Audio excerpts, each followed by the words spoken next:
North Korea's government has spelled out brand new conditions under which it would use nuclear weapons, and they're fairly broad. The country will launch a preemptive nuclear attack if it detects signs another country is preparing to attack it, a break from previous policy. The regime spelled out what other conditions could lead it to using nukes, including tactical nuclear weapons to reverse failures on the battlefield. The laws, NK News reports, were passed at the Supreme People's Assembly held in North Korea's capital city Pyongyang, on September. The Supreme People's Assembly is North Korea's version of the US Congress, but completely lacking in political opposition, resulting in a legislative body that rubber stamps any laws Kim Jong-un wants passed. This gives the dictator's reign a thin veneer of legitimacy. The laws loosen the circumstances in which the country would use nuclear weapons. According to the new laws, North Korea will now not only retaliate if attacked, it will launch a preemptive attack if it detects signs that it is about to be attacked. It can also launch due to unspecified reasons that threaten the survival of the regime and its people. The law also expands the use of nukes outside of strategic, all-out nuclear warfare, allowing their use when it is unavoidable due to tactical reasons. This hints at the use of smaller tactical nuclear weapons on the battlefield, in case North Korea invaded South Korea or vice versa. It can also be used to respond to non-nuclear attacks. Attacks against the country's core strategic targets would also face a nuclear response.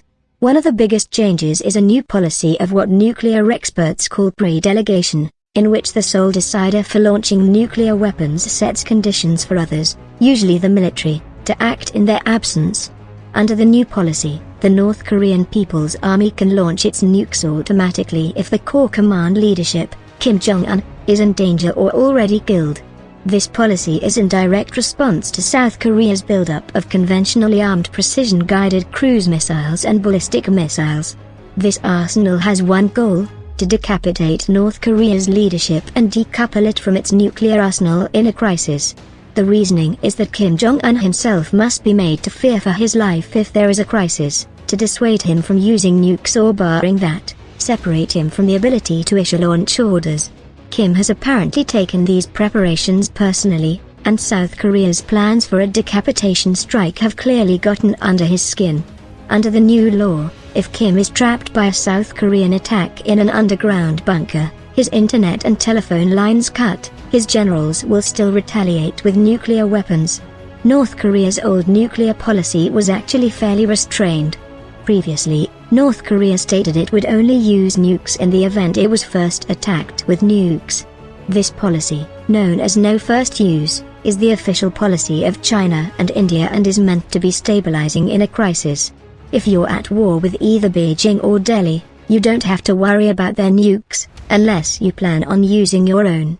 The problem with Kim Jong-un's policy is that it's made by a dangerous dictator, accountable to no one, who can easily change his policy at a moment's whim. So, his policy doesn't really mean much. How much of a big deal are Kim's new nuclear laws? A lot of this is merely window dressing. In a dictatorship like North Korea, whatever Kim wants is the law, and that's that. Passing a law during a meeting of the enormous Supreme People's Assembly just amplifies the message and ensures that everyone hears about it. Another inspiration for the new laws is probably the Russian invasion of Ukraine. Russia's invasion of Ukraine, once considered by some an inevitable victory for Moscow, has run into serious problems, and the war is now in doubt. North Korea's ability to invade South Korea has been degrading for decades, as the country's economy makes it no longer possible to fully modernize and supply its massive, 1.2 million member army.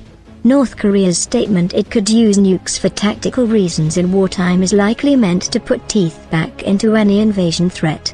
The official policy of the United States is to still aim for the complete denuclearization of the Korean Peninsula, according to the National Security Council, as reported by Politico. And despite Kim's big reveal, North Korea has to operate under one dominating constraint: if it uses nukes, the United States will likely launch a devastating nuclear counter-strike that will kill Kim Jong-un and the rest of the country's senior leadership.